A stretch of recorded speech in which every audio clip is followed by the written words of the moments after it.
Consciência em Gotas. O Consciência em Gotas faz parte do movimento Consciência Hebraica. No canal do YouTube Consciência Hebraica, através do vídeo Quem Somos, você vai ter mais informações desse movimento. Você também pode ver o curso O Amanhecer da Consciência Hebraica, uma epopeia do desenvolvimento humano, e lá você vai ter os fundamentos desse pensamento. Entre também no nosso grupo do Telegram. Tudo que nós já publicamos está lá e você tem acesso a todos os arquivos. Seja bem-vindo e que isso possa ser útil para o teu desenvolvimento pessoal. Consciência em Gotas, 4º episódio, Isaías 52, e hoje vamos entrar no 53.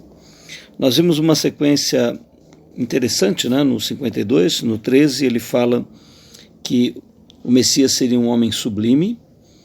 No 14 ele fala a reação do sistema diante de um homem que procura trazer a realidade para o sistema, que foi de massacrá-lo, matá-lo. E em seguida, no verso 15, ele diz assim: assim borrifará muitas nações, e os reis fecharão as suas bocas por causa dele, porque aquilo que não lhes foi anunciado, verão, e aquilo que eles não ouviram, entenderão. Olha, vou dizer algo para você do que é um livro profético, né? No primeiro verso ele anuncia o nascimento de um homem que será maravilhoso. No 14 ele fala da reação do sistema e da morte desse homem. E no 15 ele passa da nossa época, vai adiante de nós, fala da descriação, fala da parousia, da vinda do Senhor Jesus, e vai até a batalha do Armagedon. Porque no 15, né, quando é que vai ser a ação do Messias borrifar as nações? E quando que os reis, de fato, né, fecharam a boca compreendendo quem é esse homem, quem foi esse ser humano? Isso só acontecerá quando toda a humanidade consciente estiver reunida. E isso vai acontecer em 2 momentos. A primeira na parousia, na segunda vinda do Senhor Jesus no lagar, e a segunda vez na batalha do Armagedon, onde de fato o tempo começa a ser descreado, e aí sim toda a humanidade vai compreender quem de fato era Yeshua HaMashiach. Então, em 3 versos, ele fala do futuro, que seria o nascimento desse homem, fala da morte dele, e vai lá no Armagedon descrever de fato quando a humanidade inteira irá compreender. E aqui é interessante, fecharão as suas bocas por causa dele, porque aquilo que não lhes foi anunciado verão. Na verdade, não é que não lhes foi anunciado, a tradução espiritual não é bem essa.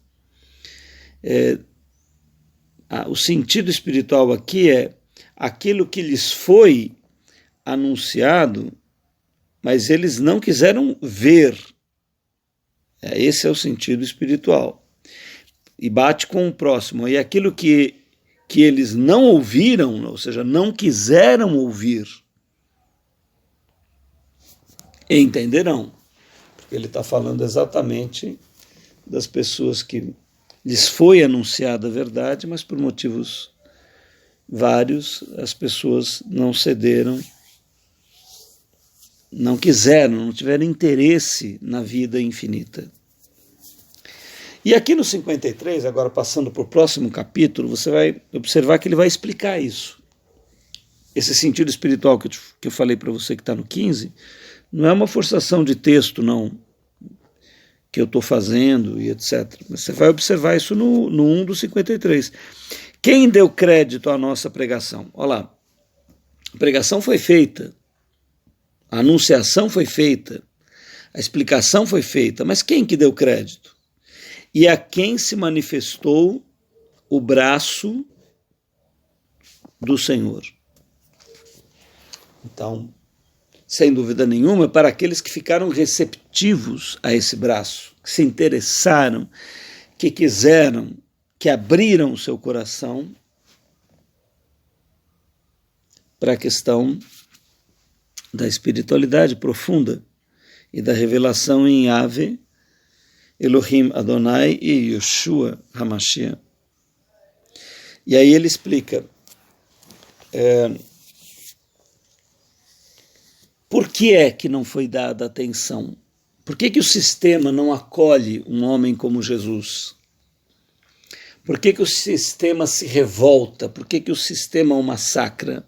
Por que o sistema, quando eu falo sistema, é o nosso sistema genérico, humano, né? Sistema social, sistema político, sistema econômico, sistema de leis, nosso sistema das famílias, da sociedade, da cultura. Por que esse sistema não reconhece, não compreende a harmonia proposta na espiritualidade dos escritos hebraicos? Por que não há esta aquiescência? Por que não há esta harmonia? Por que não há esta aceitação? Aí ele explica no 2, porque foi subindo como renovo perante ele,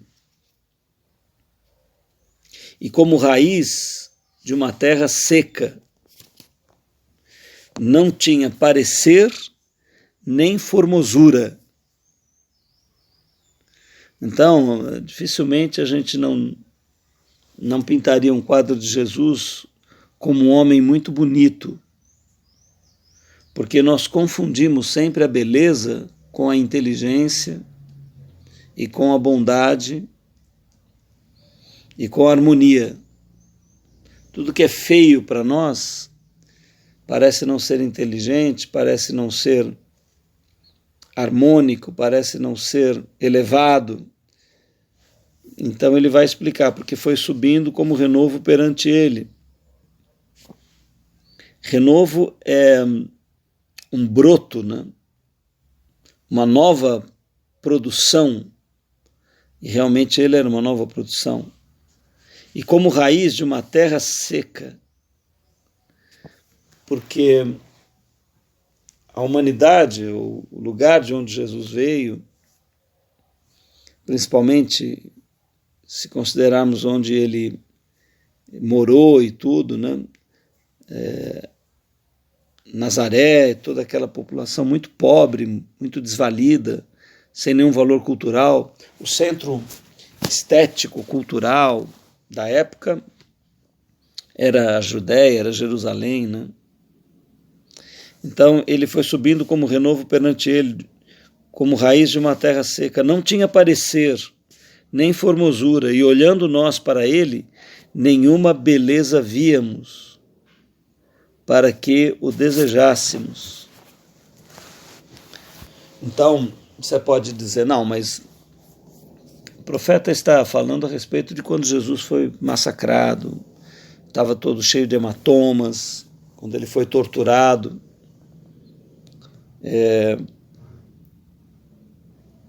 Pode ser que sim. É muito difícil para nós julgarmos, né? Qual seria a aparência de Jesus. Será que ele seria um homem atrativo, belo, bonito? Né? Nós sabemos que na descendência dele, na ascendência dele, né? Na ascendência dele, nos antepassados dele, a beleza era um traço marcante. A gente vê isso em Davi, nas mulheres, em Raquel, em Sara, né? Então, podemos questionar dessa maneira. Mas podemos pensar também em um Jesus que não fosse tão agradável fisicamente. Você consegue pensar isso? Normalmente nós o pintamos à moda greco-romana, né? cabelos acastanhados, aloirados e olhos azuis, nariz fino, lábios vermelhos, etc. Os quadros tradicionais de Jesus são sempre dessa forma. Será que ele era assim? Nós sabemos que ele estava muito mais para a pele amorenada do Oriente, né? E a tez morena do que qualquer outra coisa. Então, deixa essa questão para você, que não é de maneira exterior que nós devemos nos ligar ao Messias. Ele era desprezado e o mais indigno entre os homens, homem de dores e experimentado nos trabalhos, como um de quem os homens escondiam o rosto, era desprezado e não fizemos dele caso algum. Então fica aqui essas palavras do profeta Isaías para você meditar qual é a imagem que você tem do Messias, de Jesus. E de fato, dizer para você que a média dos valores humanos que a gente vê na sociedade, né, no nosso show business, né, a aparência, os dentes, a pele, o cabelo, será que era isso que nós encontraríamos em Yeshua HaMashiach? Será que era esse tipo de atração e fascínio que ele causaria em nós? Muito bem, não perca o próximo episódio. Nós vamos refletir aqui nas palavras do profeta Isaías, descrevendo a vida do Messias. Uma excelente consciência para você, uma excelente jornada rumo ao infinito.